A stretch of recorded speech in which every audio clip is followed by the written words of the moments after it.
As the autumn mists enshroud your town in an eerie silence, something stirs beneath the waves. Do you dare to follow the ghostly whispers, or let fear bind you away from the truth? This is the season where old legends awaken, and the haunting calls of the abyss beckon us all. Join us on a journey where reality is but a thin veil over the shadows, and the answers to your deepest fears may lie buried in the chilling depths. Stay, if you dare, as we unravel the harrowing story of echoes in the abyss. Dive into the depths with us by subscribing to our channel for more haunting tales, and let us know in the comments what you fear might be lurking beneath the surface. Your journey into darkness has just begun. In the thick embrace of a creeping fog, the journalist found himself stepping off the train and onto a platform that seemed suspended between worlds. The coastal town emerged slowly from the mist, its outlines blurred and indistinct, as if reluctant to be observed by an outsider's critical gaze. Silence hung heavily in the damp air, an entity unto itself that settled uneasily within the bones, devoid of the familiar clatter and chatter one might expect from a place untouched by the modern world. The air held a chill that gnawed at the skin, a creeping coldness that seemed to herald something unseen, ancient, and foreboding. Even as the journalist breathed in his first sense of the salt-tanged breeze, he could not shake the sense that the very atmosphere was charged with an unsettling energy, pulsing subtly in time with his own heartbeat. Around him, the townsfolk navigated the mist with practiced caution, their figures slipping in and out of view like wraiths. Their eyes, when they met his, flitted away quickly, as though fearful of lingering too long upon an unfamiliar face. Yet, in those fleeting glances, he caught more than just wariness. There was a shared burden, a knowledge, a tacit understanding of something lurking under the skin of their reality. Hushed mutters became audible in snatches as he approached, whispers of a phantasmal melody that unsettled the stillness, leaving only the continual sensation of being watched by unseen eyes. The journalist's rational mind, worn by years of uncovering truths behind legends, was quick to dismiss these notions as mere rural superstitions. But even his skepticism faltered as he wound through streets lined with dilapidated buildings. Each was a monument to forgotten times, cloaked in mist that wove through broken shutters and cracked cobblestones, whispering tales of long-faded glory. Shadows cast by the feeble light seemed to twist unnaturally, elongating with a sinister grace, as if conspiring to reach for him. In this town caught in winter's early grip, the very air quivered with anticipation of the unknown. There were otherworldly shifts and inexplicable flicker of lamps that synchronized eerily with whispered winds, the scent of seaweed rising suddenly in streets far from the shore. The journalist noted with a growing unease how sound seemed to warp here. Footsteps fell silently, voices muted before they could fully form notions of reassurance or camaraderie. Emboldened by years of facts and evidence, he strained to dismiss these peculiarities, to resist the encroaching dread gnawing at the edges of his consciousness. Yet, beneath his seasoned veneer, unease brewed steadily. He could not ignore the inescapable gravity of a presence woven into the fabric of this town, a presence that awaited the unwary, augmented by winter's somber touch that cloaked the land in its chilling embrace. He braced against the rising swell of inexplicable tension, each step forward peeling back fresh layers of mystery and dread. Knowing the edges of night drew ever closer, anticipation thick in the frigid air, he steeled himself with resolve. The journalist had arrived, not merely into a new town, but into the heart of an unfolding enigma that promised to haunt every corner of his waking thoughts. As the spectral fog curled its tendrils around the coastal town, enveloping it in an otherworldly shroud, the journalist found himself on the precipice of an encounter that would forever blur the boundaries between the rational and the spectral. In the suffocating stillness of the night, long after the whispering streets had surrendered to an unnatural quiet, it rose from the heart of the abyss, a fragile, haunting melody, at once tender and terrifying. It crept into his consciousness like a half-remembered dream, weaving through the air with an elegance that belied the icy tendrils of fear clutching at his spine. Each note was crystalline, shimmering with an ethereal luminosity that seemed to render the fog itself ephemeral. Yet beneath its haunting beauty lingered a subcutaneous chill, a dark resonance that seemed to echo from the depths of time itself. The song's delicate harmonies unfurled like the unfathomable depths of the ocean, drawing him in with a siren's grace. The journalist stood transfixed, his breath suspended, as though exhaling would shatter the fragile enchantment. But this was no balm for the soul. The melody lulled his senses and stoked a burgeoning dread that gnawed persistently at the frayed edges of his sanity. It was as if the very music bore the weight of a dirge of lament, of souls lost to the sea's enigmatic clutch. His heart followed the music, sinking into that maritime abyss. Then, as if conjured by the very dread coiling within him, a figure emerged, a local with eyes that held the haunted gaze of one who had gazed too long into the abyss. The fragility of the moment shattered as the man spoke, his words harsh against the silken melody, warning of the song's dark allure and its storied curse. "It's the sirens, lad. The souls they claim are bound to sing. They'll draw you in, make you part of the wreckage." With hungry hands and trembling breath, the journalist absorbed the Thalia shipwreck, its sailors bewitched by this ghostly lullaby, lured beneath the waves to join the ranks of the drowned. As the man's voice trailed into silence, a sharing of sorrows for those forever lost, the journalist's skin prickled with icy awareness. In the melody's insidious echo, he sensed the lurking shadows of those ill-fated sailors, forever drawn to the seductive call that had stolen away their lives and his peace of mind. Though his skepticism fought to take root amidst the unsettling encounter, a tremor skipped through his rationality, leaving cracks through which fear seeped. Every chord in his mind tightened as he turned back into the night, the song's echo still reverberating like a ghostly pulse, a gentle, persistent reminder of the dangers it heralded. Even now, it seemed to linger just beyond the veil of consciousness, lurking in the folds of the fog and waiting to claim another. The local library is a sentinel of bygone eras, its stone steps worn smooth by the passage of countless. As the journalist pushes open its heavy oak doors, he's greeted by the musty aroma of leather-bound tomes mingling with the faint scent of floor polish. The air is thick with the quietude of transcripts and the unbroken focus of researchers, their shadows lanky and distorted across the corridors as they remain hunched over ancient texts, oblivious to the passage of time. He navigates through the labyrinth of shelves, his fingers brushing against the spines of volumes whose gold-embossed titles have long lost their sheen. The subdued ambience of the library offers a stark counterpoint to the fierce turbulence of the sea tales he came to unravel. Amidst this sanctuary of knowledge, he detects a palpable tension, as if the books are whispering secrets amongst themselves, tales of malice and mystery. Settling into a secluded nook, he draws forth a thick ledger, its pages yellowed and fragile with age. The librariana, spectral figure herself, had directed him to this archive, a record of ship, manifests, and maritime misfortunes. As he gingerly flips through the pages, a pattern of catastrophe emerges: ships lost under strangely similar circumstances, their passages ending in silence, their crews swallowed by the abyss. His heart beats a bit faster as the name, the Siren's Lullaby, appears. Annotations in the margins tell of a voyage that began with promise but soon descended into nightmare.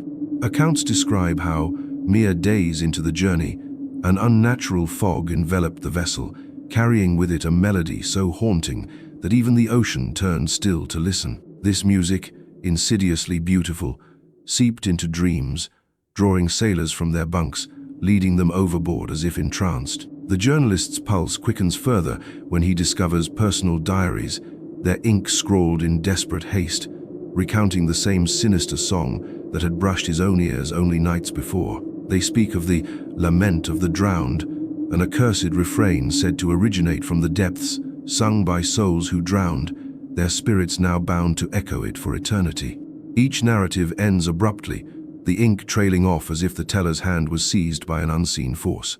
Amidst these unsettling accounts, he finds artifact-souled compass rose sketches, an intricately carved flute with notes lost to the sea, and a single rosary, its beads worn smooth by anxious fingers, grasping for salvation. As he holds the rosary, the air grows colder, the electric buzz of the fluorescent lights above barely competing with the shadow of something that looms at the edge of his comprehension. Within this overwhelming stillness, his own fears begin to stir, fear of a past that refuses to remain buried, and the spectral fingers of ancient curses that threaten to tighten around unwary souls.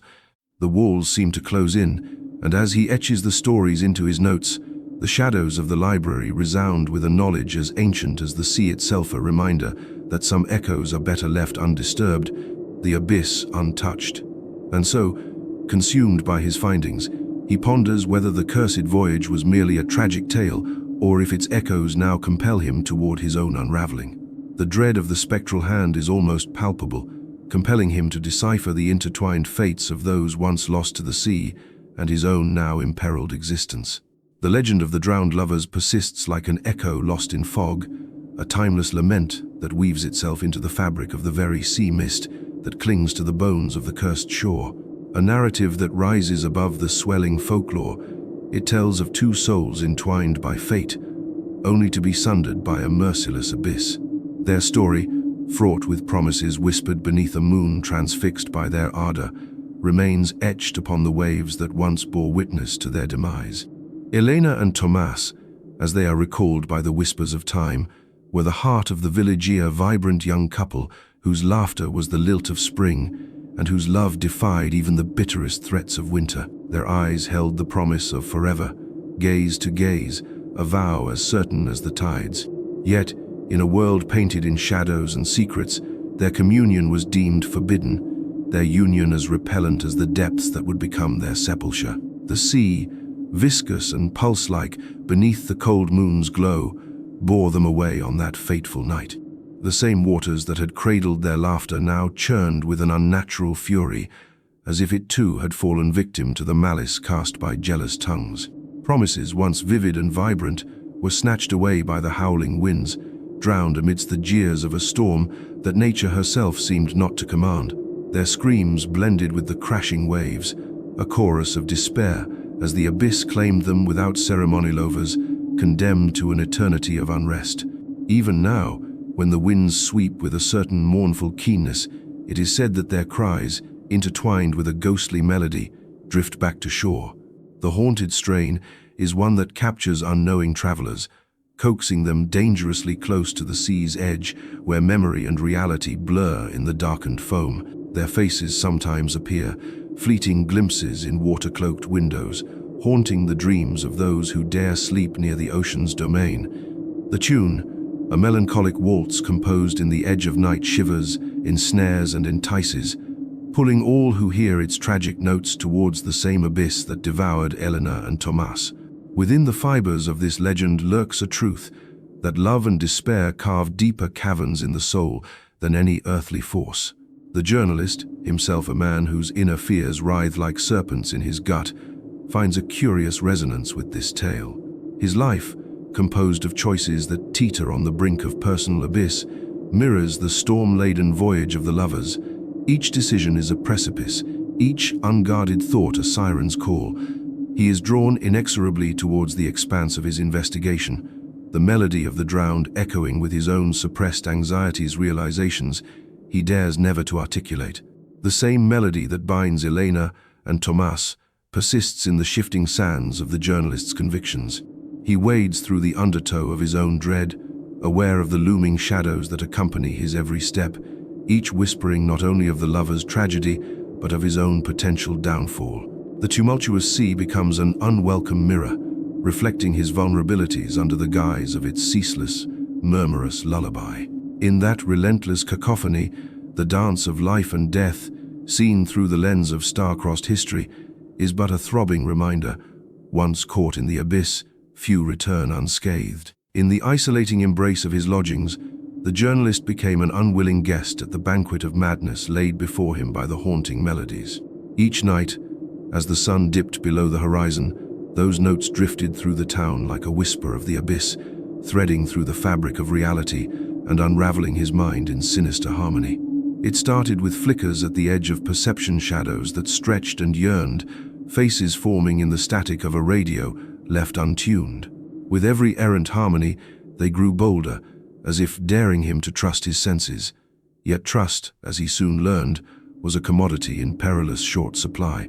The townspeople regarded him with eyes that seemed hollowed by their own histories, their expressions inscrutable masks that hinted at years lost to the same debilitating song. In their presence, the journalist felt both watched and abandoned, as though they were wardens rather than neighbors.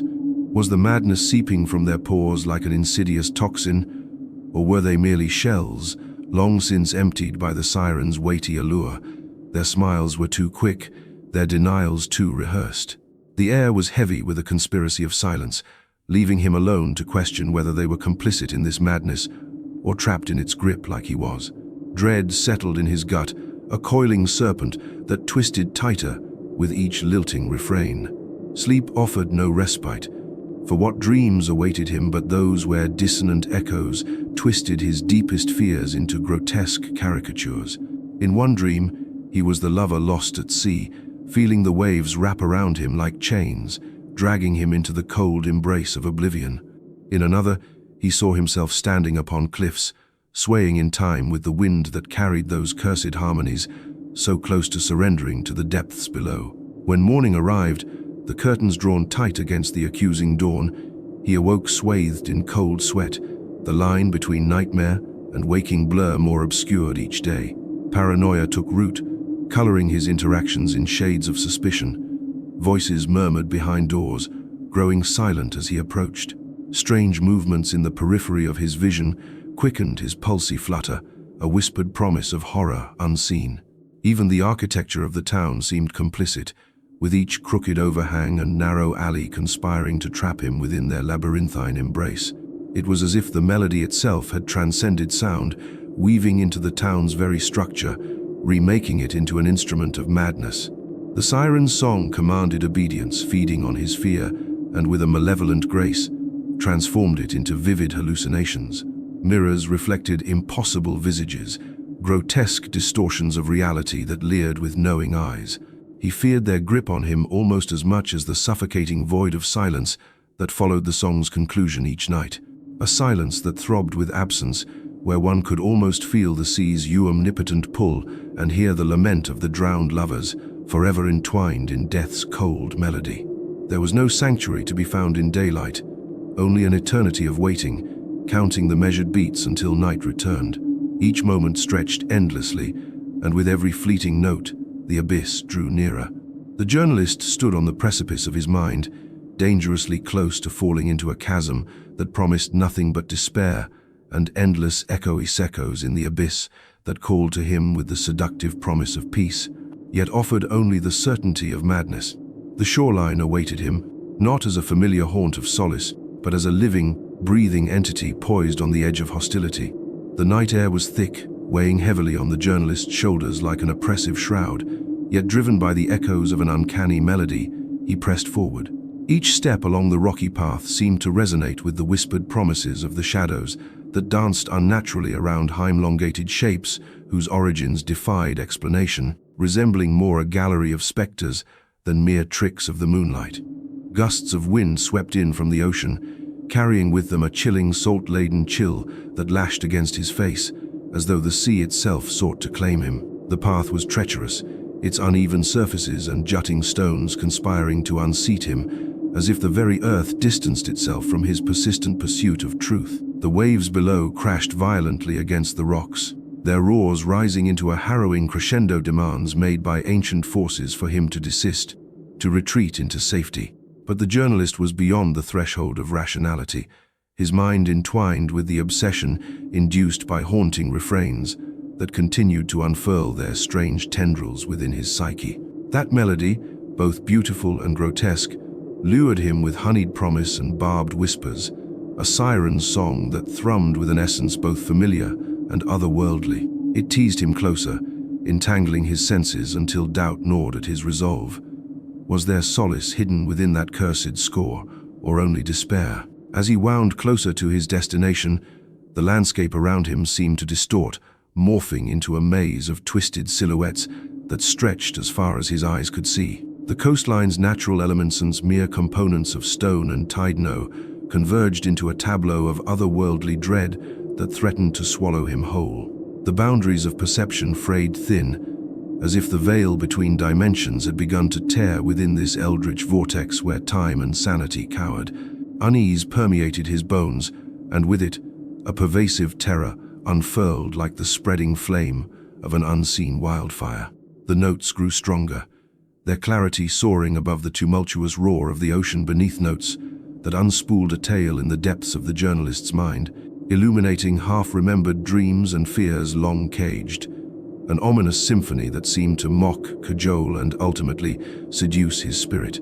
Each reverberation within his chest felt like an echo of eternity, daring him to confront the unspeakable truth lurking at the edge of the abyss. Would he succumb, bewitched by voices long silent, or would he find the strength to thwart this cursed cycle that ensnared those before him? The abyss had become alive with muted invitations, and he knew not how his tale might unfurl. There was no certainty in the night's embracenly, the primal urge to plunge forward, to bear witness to the mysteries lying in the thrall of the sea's wicked call. And so he stood poised at the precipice, where madness and revelation held court, knowing that his next step would beckon fate's responsive, harrowing choice between liberation and doom that awaited in the abyss, wrapped in layers of shadow more profound than any mortal darkness. The air hung heavy with an electric stillness as the journalist stood at the edge, where land succumbed to the ceaseless chorus of waves. In the moon's ghostly glow, he gazed upon the apparition of spectral figures, their presence both commanding and plaintive. They were phantoms bound within the echoes of an ancient melody, guardians of a curse whispered through generations. Draped in the mist of time, these entities seemed to waver, as if forever caught between worlds, eternally lingering on the brink of redemption or vengeance. Timelessness cloaked them like a shroud, their outlines flickering as though memory itself was crumbling. Their faces, or what semblance of faces remained, were inscrutable veils of anguish and expectation. The air around them pulsated with a longing not just for release, but for acknowledgement of a tale silenced for far too long. It was in their presence that the journalist perceived the intertwined fates they represented lives swallowed into the abyss, each soul a note in the haunting symphony that had lured him. This spectral assembly was not merely gathered by circumstance, but by a malignant will rooted deep within the town's historia pact forged long ago when desperation mated with darkness. The town, serene in its surface simplicity, had once been a locus of power, where ancient rites mingled with the mundane. Forgotten overtures made by desperate forebears now echoed, demanding resolution from a world content in oblivion. As the journalist stood amid the spectral assembly, a tremor stole through him. The confrontation unfolded both external and internal. Shadows of the past collided with the tumult of his own consciousness. Memories he had buried, choices once dismissed as inconsequential, rose unbidden, suddenly vital in their revelation. He recognized familiar specters in these apparitions. They mirrored his own missteps, mirrored an existence marred by unfinished stories and neglected truths. There was one among them whose gaze pierced him with intent, a figure, somehow more lucid yet equally bound. In its presence, the truth resonated, a familial link unraveling, threads of ancestry intertwined like ivy through the lattice of his being. The song, a dirge of heritage, became the key to the mysteries both personal and ancestral. It beckoned him to step forward, to embrace an opportunity for rectification or retribution. With every fiber of his being, he understood the transformation unfolding in the space between breaths. Myths and reality converged, indistinguishable and inseparable, as the tenuous veil lifted. This was the crux, a moment where stories once deemed flights of fancy now bore the weight of the tangible. The dormant power of words lay ready to reshape the narrative, to forge new paths from the remnants of the old. Poised between history and hope, the journalist felt the spectral serenade reaching its crescendo. Yet he stood unbroken, resolute. Each choice weighed heavy, for this was not the end, but a convergence of chapters still unwritten. As he gazed into the abyss, the reflection that stared back was one reshaped by understanding, a harrowing renouncement of past illusions, a declaration for futures yet to be born. The line between myth and reality had blurred, yet cleaved open a passage to unfathomable potential. In that moment, bound to the abyss by melody and legacy, the final stanza awaited him. What had been hidden would be unveiled, a dawning light upon shadows cast long ago. Yet as he hovered there, with echoes all around, the reverberations promised no clear resolution, only the relentless question, what next? In the haunting stillness, the journalist stepped forth, an indelible mark upon his soul, into the abyssal embrace of revelation. As the first light of dawn timidly crests the horizon, the town finds itself under a new illumination, a gentle glow that does little to chase away the shadows lurking in the alleys and crumbling facades. The melody that once haunted the air is now silenced, replaced by an eerie stillness that clings to the atmosphere, hanging over the streets like a fog that refuses to lift. It is in this oppressive quiet that the journalist finds himself, standing at the crossroads of a reality forever altered by his harrowing journey into the abyss. In the aftermath of his uncanny confrontation, he emerges into what should be the familiar embrace of the world. Yet everything has shifted, a landscape skewed by the echo of whispered secrets and spectral voices. His encounter with the spectral figures remains indelibly etched in his consciousness, their sorrowful eyes a reminder of pain too profound to fade. Though no longer tethered by the melody's call, he is tied by the memories of the abyss, memories that will forever reverberate within him. The town, essentially unchanged and yet fundamentally transformed, bears a testament to a curse faded but not forgotten. Its inhabitants, unaware of the intricacies of the journalist's discovery, continue their lives beneath the watchful gaze of the sea, concealing manifold mysteries within its depths, never truly divesting itself of its shadows or promises of redemption. With every wave washing ashore, the echoes may return, for the sea is a keeper of secrets, ineffable and eternal. The journalist, burdened with knowledge both enlightening and terrifying, contemplates how to relay his story to the wider world, a world that spins oblivious to the darkness he has seen, a world that craves tales of bravery and horror, yet may never fathom the true depth of the chasms he has explored. As ink flows across paper, he endeavors to capture the essence of the abyss with words that falter against the indescribable enormity of what he has witnessed. How does one convey the specters of a curse when they are met with disbelieving eyes and indifferent minds? Changed irrevocably by his journey, he stands on the precipice of sanity and madness, understanding now the frailty of perception and the thin veil separating light and shadow. His resolve, shaken but not broken, is to translate his story into whispers that will weave through the fabric of time, a tale that may someday illuminate or haunt those who dare to listen.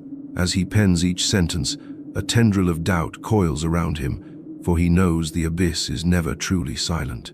Its unseen forces linger in every creak of the wooden floors beneath his feet, in the distant cries of the wind as it passes through barren streets. The fear of those echoes returning, stronger and more relentless, persists. His is a narrative marked with haunting ambiguity, for in the recesses of his mind resides the indelible mark of the abyss, a scar that throbs with the pulse of a melody only he can hear, an uneasy truce with the darkness, always aware that one day, as inexorably as the tide itself, it may rise once more from the depths to engulf him in its embrace.